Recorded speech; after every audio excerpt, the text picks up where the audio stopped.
এক সপ্তাহের ব্যবধানে রাজধানী ঢাকার বাইরে প্রায় সব সবজিরই দাম বেড়েছে।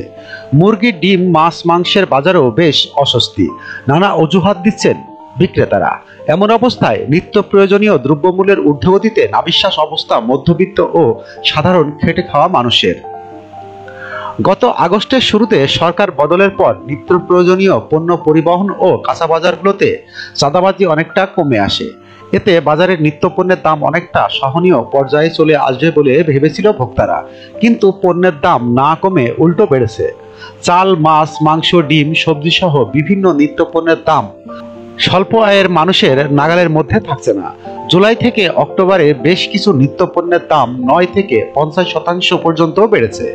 শুক্রবার 4 আগস্ট রাজধানীর কচুক্ষেত ও ভাসানটেক কাঁচা বাজার ঘুরে দেখা যায় প্রতিটি সবজিতে গত সপ্তাহের তুলনায় 10 থেকে 15 টাকা বেড়েছে। গত সপ্তাহের তুলনায় প্রতি কেজি ব্রয়লার মুরগিতে 10 থেকে 20 টাকা ও প্রতি হালি ডিমে 10 টাকা বেড়েছে। গত সপ্তাহে প্রতি কেজি ব্রয়লার মুরগি 180 টাকায় বিক্রি হলেও এদিন 200 টাকা কেজি বিক্রি করতে দেখা যায়। এছাড়াও পাকিস্তানি কক বিক্রি হচ্ছে 270 টাকায়।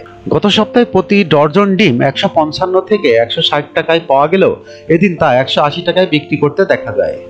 ডিম বিক্রেতা ফজলুল হক বলেন, মাছ ও সবজির দাম বাড়াতে ডিমের চাহিদা বেড়ে গেছে, ফলে আগের চেয়ে এখন বেশি দামে ডিম বিক্রি হচ্ছে।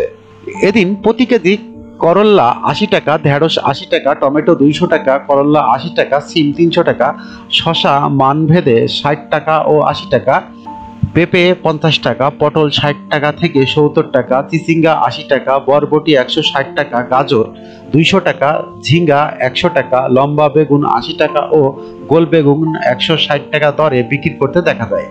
এছাড়াও বাজারে প্রতি কেজি মিষ্টি কুমড়া 50 টাকা, প্রতি পিস লাউ 70 থেকে 80 টাকা, চাল কুমড়া 50 থেকে 60 টাকা, লেবুর হালি 40 টাকা, কচুরমুখী 190 টাকা বিক্রি হচ্ছে। রাজধানীর পশ্চিম ভাসানটেকের বাসিন্দা আব্দুল আওয়াল জানান, মাছ মাংসের বিকল্প হিসাবে ডিম কিনি।